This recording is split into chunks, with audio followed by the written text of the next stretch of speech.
അങ്ങനെ ആ വിസിൽ മുഴങ്ങി കഴിഞ്ഞിരിക്കുന്നു. റിപ്പോർട്ടർ ടി വി ഈ പ്രാവശ്യം തകർക്കും എന്നുള്ളതാണ്. കാസർഗോഡ് തുടങ്ങി തിരുവനന്തപുരം വരെയുള്ള എല്ലാ പഞ്ചായത്തുകളിലെയും ചെറിയ സ്പന്ദനം വരെ ഒപ്പിയെടുക്കാനുള്ള വലിയ സന്നാഹത്തെ റിപ്പോർട്ടർ ടി വി ഏർപ്പാടാക്കിയിട്ടുള്ളതാണ്. പണ്ടത്തെ പോലെയല്ല, എല്ലാ പഞ്ചായത്തുകളിലെ ഓരോ അരിമണിയും നമ്മൾ പറക്കിയെടുക്കും. പ്രാവശ്യം പറക്കിയെടുക്കുമോ? ഉറപ്പല്ലേ? 1199 തദ്ദേശ സ്ഥാപനങ്ങളിലേക്കാണ് തെരഞ്ഞെടുപ്പ്. തീയതി പ്രഖ്യാപിച്ചു കഴിഞ്ഞു. 2 ഘട്ടം. കഴിഞ്ഞ തവണ 3 ഘട്ടമാണെങ്കിൽ ഇക്കുറി 2 ഘട്ടം. ഇക്കുറി 2 ഘട്ടമാണ്. ഈ തീയതി പ്രഖ്യാപിക്കുന്നതിന് തൊട്ട് മുമ്പും തീയതി പ്രഖ്യാപിച്ചതിന് തൊട്ട് ശേഷം കണ്ട നാടകീയ സംഭവങ്ങൾ നമ്മൾ കണ്ടാണല്ലോ. പെട്ടെന്ന് പാർട്ടി മാറുക, സ്ഥാനാർത്ഥി നിർണയത്തിൽ പിണങ്ങിപ്പോവുക, മുന്നണികളിൽ അല്ലെങ്കിൽ പാർട്ടികൾ തമ്മിലുള്ള സഖ്യം, അതൊക്കെ തന്നെ രസകരമായ ചില കാര്യങ്ങളുണ്ട്. ഇന്ന് നല്ല രസകരമായ ഒരുപാട് കാഴ്ചകൾ ഉണ്ടായിരുന്നു. സുജയ, നമ്മൾ ഷെഡ്യൂൾ ഒന്ന് പ്രേക്ഷകർ ഒരിക്കൽ കൂടി പരിചയപ്പെടുത്തിയാൽ, രാവിലെ സ്റ്റേറ്റ് ഇലക്ഷൻ കമ്മീഷണറുടെ വാർത്താ സമ്മേളനം മിസ്സായ പ്രേക്ഷകർക്ക് ഷെഡ്യൂൾ ഒന്ന് പരിചയപ്പെടുത്തിയാൽ 2 ഘട്ടമായിട്ടായിരിക്കും ഇക്കുറി ഇലക്ഷൻ, അല്ലേ? അതെ, ഡിസംബർ 9 ആദ്യഘട്ടത്തിൽ നമ്മൾ അങ്ങ് തിരുവനന്തപുരം മുതൽ ഇങ്ങ് എറണാകുളം വരെ ആയിരിക്കും സഞ്ചരിക്കുക.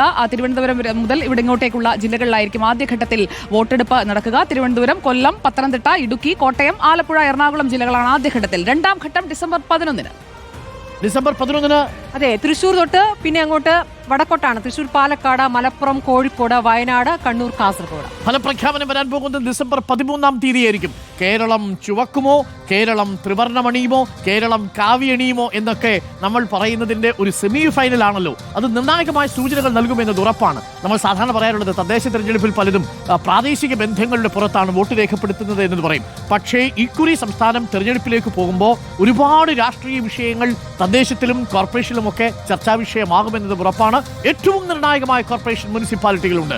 1199 തദ്ദേശ സ്ഥാപനങ്ങളിലേക്കാണ് തെരഞ്ഞെടുപ്പ് നടക്കാൻ പോകുന്നത്. കണക്കെന്ന് പറഞ്ഞാൽ സുജയ, ഗ്രാമപഞ്ചായത്തുകൾ 941 എണ്ണമാണ് വോട്ടെടുപ്പ് നേരിടാൻ പോകുന്നത്. 152 ബ്ലോക്ക് പഞ്ചായത്തുകളിലേക്കും 14 ജില്ലാ പഞ്ചായത്തുകളിലേക്കും 87 നഗരസഭകളിലേക്കും നഗരസഭ കുറവുണ്ട്. മട്ടന്നൂരിൽ ഇത്തവണ തെരഞ്ഞെടുപ്പ് ഇല്ല. കോർപ്പറേഷനുകൾ 6 അങ്ങനെ നേരത്തെ ഡോക്ടർ അരുൺ പറഞ്ഞ കണക്ക് കറക്റ്റാണ്. ഇത്തവണയെങ്കിലും കണക്ക് ശരിയായി. 1199 തദ്ദേശ സ്ഥാപനങ്ങളിൽ എപ്പോഴും നമ്മുടെ കണക്ക് ശരിയായിരിക്കും. മട്ടന്നൂർ എന്തുകൊണ്ടില്ല കാലാവധി 2027 കഴിയും. 2 വർഷം കൂടി ഉണ്ട് മട്ടന്നൂർ നഗരസഭയ്ക്കുള്ള കാലാവധി. കാരണം കഴിഞ്ഞ തവണ തെരഞ്ഞെടുപ്പ് കോടതി കയറിയ സാഹചര്യമുണ്ടായി. അതിനുശേഷമാണ് മട്ടന്നൂർ 2 വർഷത്തിന് ശേഷം 2022 തെരഞ്ഞെടുപ്പ് നടന്നത്. അതുകൊണ്ട് 2027 തദ്ദേശം ചോക്കുമോ മാഡം? ചോപ്പണിഞ്ഞ് വന്നിരിക്കുന്നു. നോക്കാം നമുക്ക്. എന്തായാലും തദ്ദേശം ചോന്നിട്ടാണോ പൊതുവെ ചോക്കാറാണോ പതിവ്? അങ്ങനെ പതിവ് തെറ്റിച്ച ഒരൊറ്റ തവണ ഉണ്ടായിട്ടുള്ളൂ 2010. 2010 വളരെ ടൈറ്റ് ഫൈറ്റുമായിരുന്നു. 50% കിട്ടി എന്നുള്ളത് മാത്രമേ ഉള്ളൂ. അതിന്റെ ഒരു അഡ്വാൻറ്റേജ് 2011 യു.ഡി.എഫിന് കിട്ടിയത് പ്രതീക്ഷിക്കാം. അതും നേരിയ ഒരു വിജയമാണ്. അത് വലിയൊരു വിജയം എന്ന് പറയാൻ വയ്യ. 2015 പോലും നമുക്ക് ആ കണക്കുകളിലേക്ക് 2015 പോലും ഇടതുപക്ഷവും ഐക്യജനാധിപത്യ മുന്നണിയും തമ്മിൽ വളരെ നേരിയ വോട്ട് ഷെയർ 1% 37.4 37.2%. പക്ഷേ അവിടുത്തെ പ്രശ്നം ബിജെപിയുടെ വളർച്ച 2010 ശേഷമായിരുന്നു.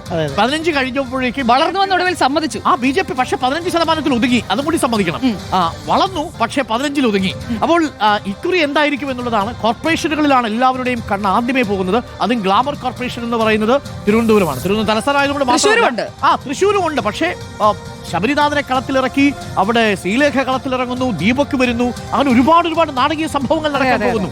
അപ്പോൾ നോക്കൂ, ഇക്കുറി കോർപ്പറേഷനിലെ 6 എണ്ണത്തിൽ 5 എണ്ണം കയ്യിലിരിക്കുന്ന LDF-ന് എത്ര കിട്ടുമെന്നതാണ് ചോദ്യം, അല്ലെ? കണ്ണൂർ ഒഴികെ ബാക്കിയെല്ലാം LDF-ന്റെ കയ്യിലാണ്. അതെ, നിലവിൽ അങ്ങനെയാണ്. പക്ഷേ കോൺഗ്രസ് ഇത്തവണ വളരെ ശ്രദ്ധയോടുകൂടി തന്നെ പ്രവർത്തനം നടത്തി. അവർ പ്രവർത്തനം നടത്തുമ്പോൾ അവർ പറഞ്ഞിട്ടുള്ള ഒരു കാര്യം, ഇപ്പോഴാണ് അവരിത് പറയുന്നത്, മാധ്യമങ്ങളെ ഒന്നും അറിയിക്കാതെ അടിത്തട്ടിൽ പ്രവർത്തനം നടത്തി എന്നുള്ളതാണ്.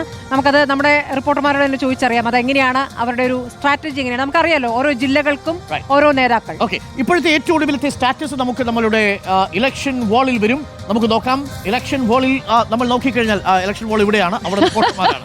അപ്പോൾ ഇലക്ഷൻ വാളിലേക്ക് എത്തിയാൽ LDF നോക്കൂ, തിരുവനന്തപുരം, കൊല്ലം, അല്ലേ?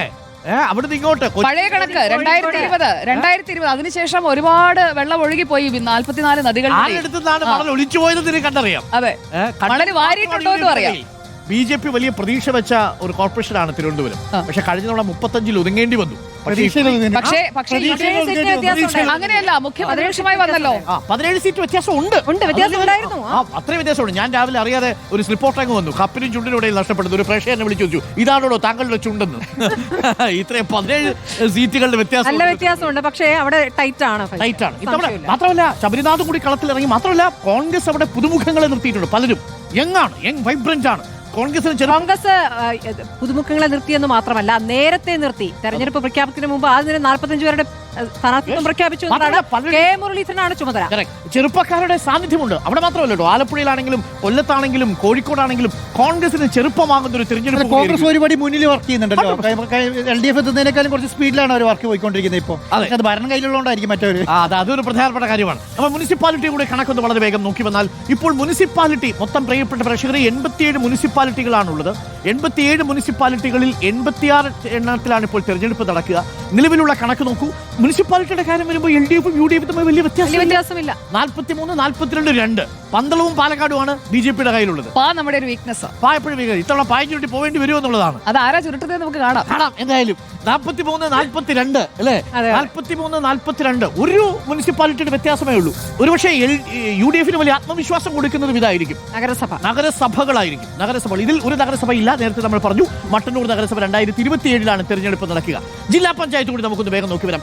യഥാർത്ഥത്തിൽ ഈ തെരഞ്ഞെടുപ്പിലെ രാഷ്ട്രീയ വിധിയെഴുത്ത് എന്ന് പറയുന്നത് എല്ലാവരും പറയുന്നത് ജില്ലാ പഞ്ചായത്ത് ഡിവിഷനിലേക്കുള്ള വിധിയെഴുത്താണ്. ജില്ലാ പഞ്ചായത്തിന്റെ കണക്ക് നോക്കിയാൽ പക്ഷേ അവിടെ LDFന് വലിയ മേക്കയുണ്ട്. 11 ഇടങ്ങളിലാണ് LDF, 3 ഇടങ്ങളിൽ മാത്രമാണ് UDF. BJP കുറി ഒരു അക്കൗണ്ടും ഒരിടത്തും കഴിഞ്ഞ തവണ തുറന്നില്ല. ഇത്രയും ജില്ലാ ഡിവിഷൻ പിടിക്കാൻ BJP കുറച്ച് സമയം കൊണ്ടെടുക്കും. അത് വസ്തുതയാണ്.